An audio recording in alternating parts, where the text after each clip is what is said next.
اعوذ باللہ من الشیطان الرجیم بسم اللہ الرحمن الرحیم قل اتحاجوننا فی اللہ وهو ربنا وربکم ولنا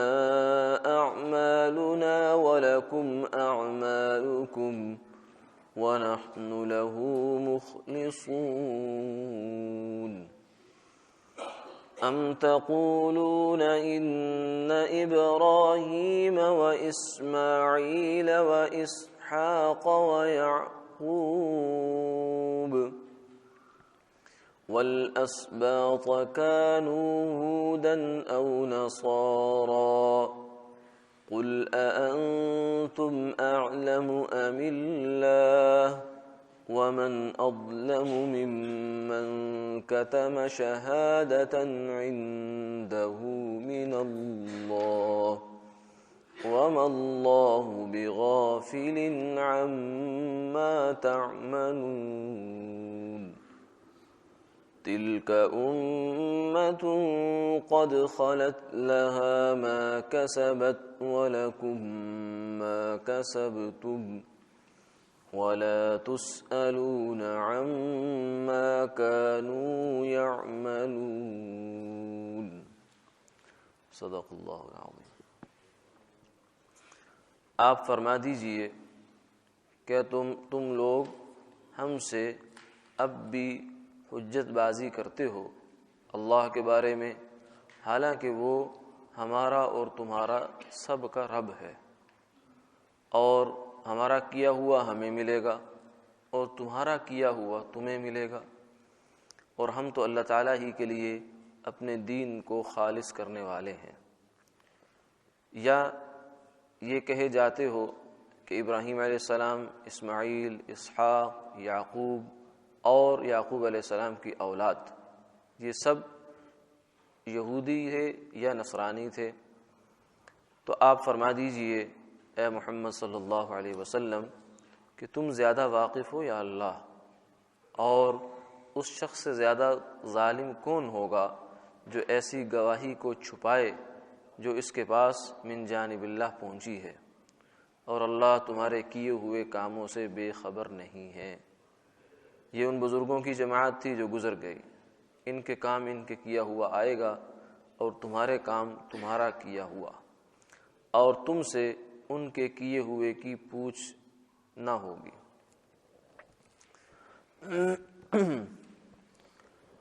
یہود و نصارہ کے ساتھ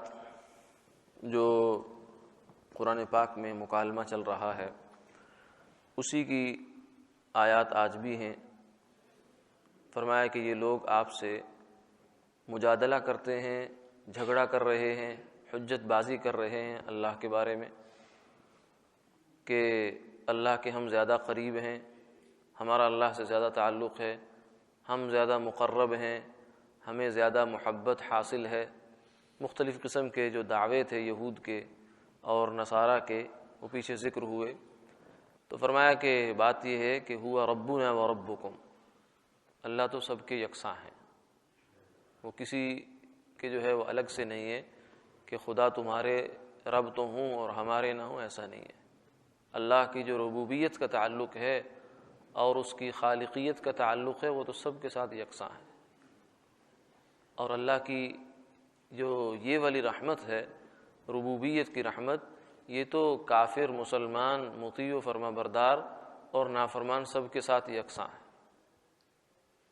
کوئی بندہ عین گناہ کے اندر بھی مبتلا ہے، کفر اور شرک کے اندر بھی مبتلا ہے، تو یہ جو ربوبیت کی رحمت ہے یہ اللہ کی اس کو پہنچ رہی ہے۔ تو یہ فرمایا کہ اللہ تمہارے اور ہمارے دونوں کے رب ہیں، اس سے جھگڑنے کی، اس بات میں جھگڑنے کی تو کوئی ضرورت نہیں، کوئی فائدہ نہیں ہے۔ ہاں جو اصل بات ہے وہ یہ ہے کہ تمہارے اعمال کیا ہیں۔ اللہ تعالیٰ تو ٹھیک ہے، اصل تو بنیاد جاتی ہے عمل پر کہ تمہارے کرتوت کیا ہیں، تمہارے کرتوت تمہارے کام آئیں گے، ہمارے کرتوت ہمارے کام آئیں گے۔ یعنی گویا کہ یہ ایک طرح سے جیسے مکالمہ ہوتا ہے، کسی کے ساتھ بات چیت ہوتی ہے تو یہ اس کے بعد بات کسی نتیجے پر پہنچے بغیر ختم ہو جاتی ہے، یا آدمی کو اندازہ ہو جاتا ہے کہ جو اگلا فریق ہے وہ بات کو لینے کے موڈ میں نہیں ہے، وہ اپنی بات کہے جا رہا ہے، آپ اپنی بات کہے جا رہے ہیں، تو اس موقع پہ پھر آدمی جا کر کہتا ہے کہ بھائی ٹھیک ہے، تمہارا کیا تمہارے کام، ہمارا کیا ہمارے کام۔ اب قیامت والے دن جا کر پتہ چل جائے گا کہ حق پر کون تھا، راہ راست پر کون تھا اور باطل پر کون تھا۔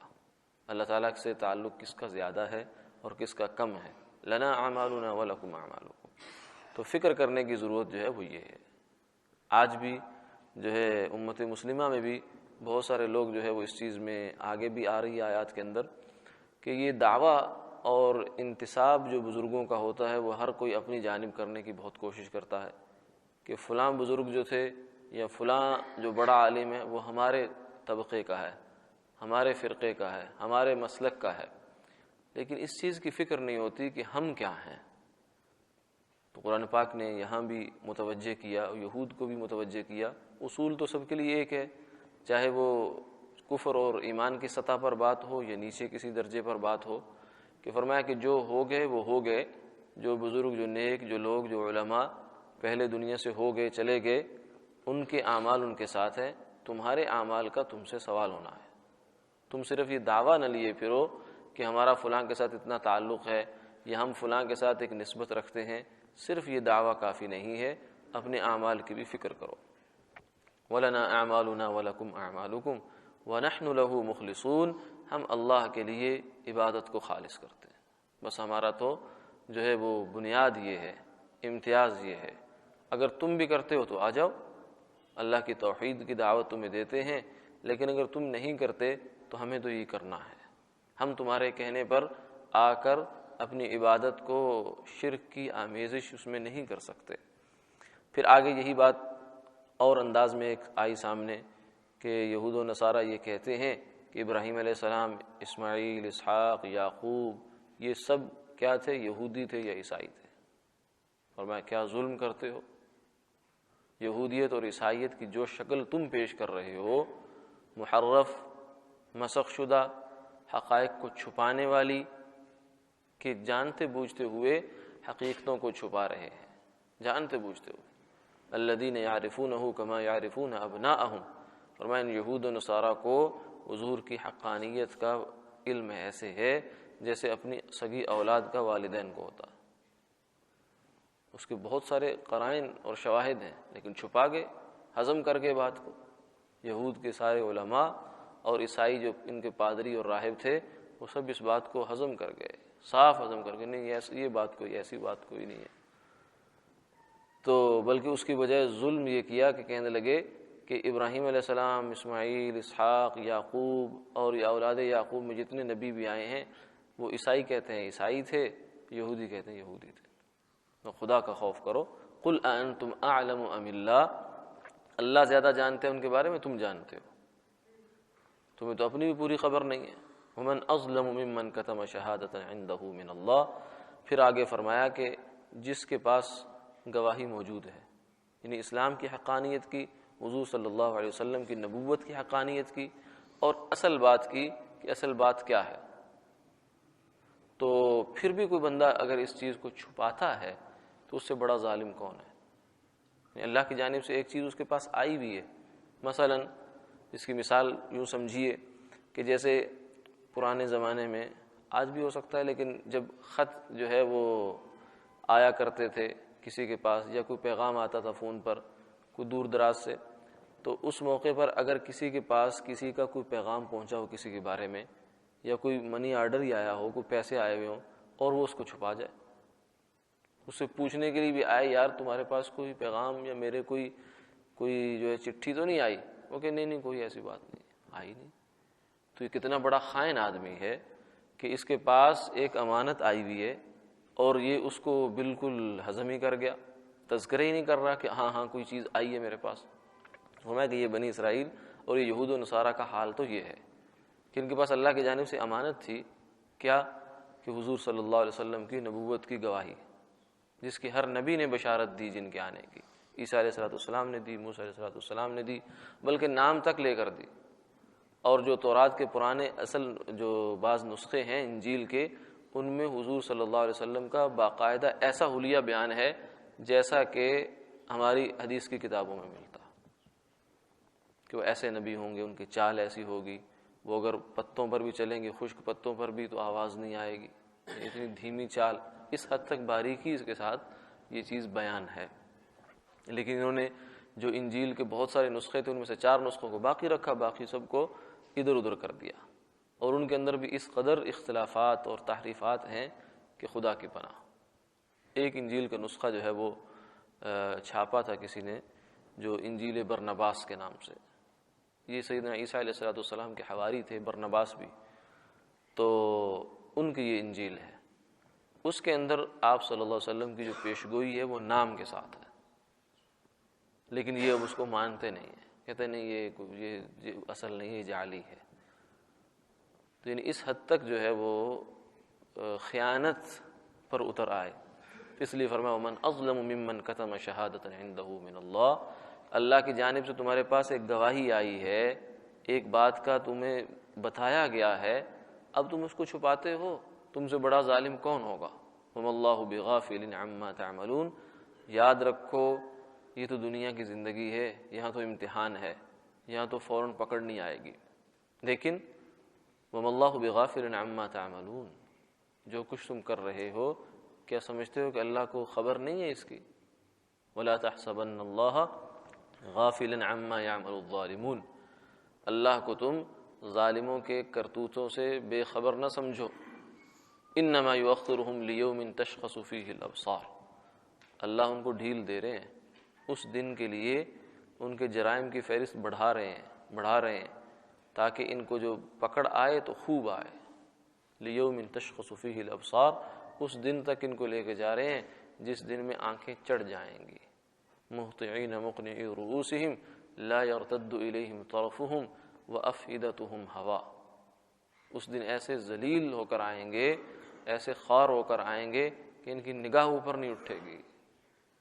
ذلت سے اور شرمندگی سے اور ندامت سے نہیں اٹھے گی۔ فرمایا کہ اس دن کو سامنے رکھو اور کچھ خوف خدا کرو، وما اللہ بغافل عما تعملون تلک امۃ، پھر آگے وہی بات جو پیچھے جو ہے ایک صفحہ تقریباً پہلے جو آیت شریفہ آئی تھی، بالکل ہو بہو وہی آیت آئی ہے، اور گویا کہ اس پیغام کو دوبارہ دہرایا گیا ہے کہ یہ ایک جماعت ہے، یعنی جن انبیاء علیہ السلام کے بارے میں تم یہ کہتے ہو کہ وہ یہودی تھے یا عیسائی تھے، بھائی وہ جو کچھ بھی تھے، قرآن نے اس فیصلے کو یوں ختم کیا ہے کہ چلو اس جھگڑے میں نہ پڑو کہ وہ کیا تھے، عیسائی تھے، یہودی تھے، جو کچھ بھی تھے، مسئلہ یہ ہے کہ تم کیا ہو، اور تمہارے اوپر اس وقت اللہ کی طرف سے تقاضا کیا ہے،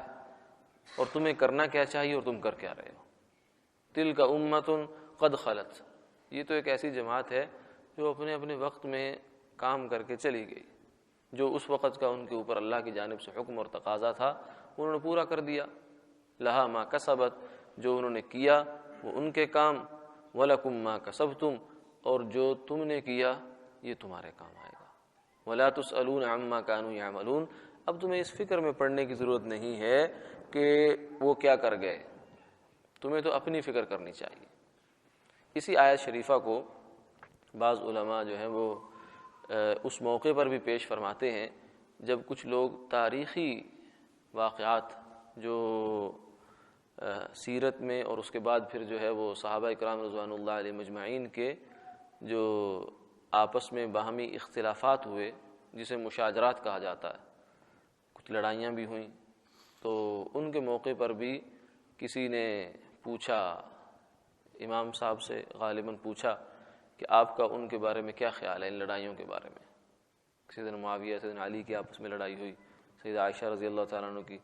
تو آپ کیا کہتے ہیں اس بارے میں؟ تو انہوں نے آگے سے جواب یہ دیا کہ جب اللہ نے ہمارے ہاتھ کو اس خون سے بچایا ہے تو ہمیں اپنی زبان بھی محفوظ رکھنی چاہیے، یعنی اس معاملے میں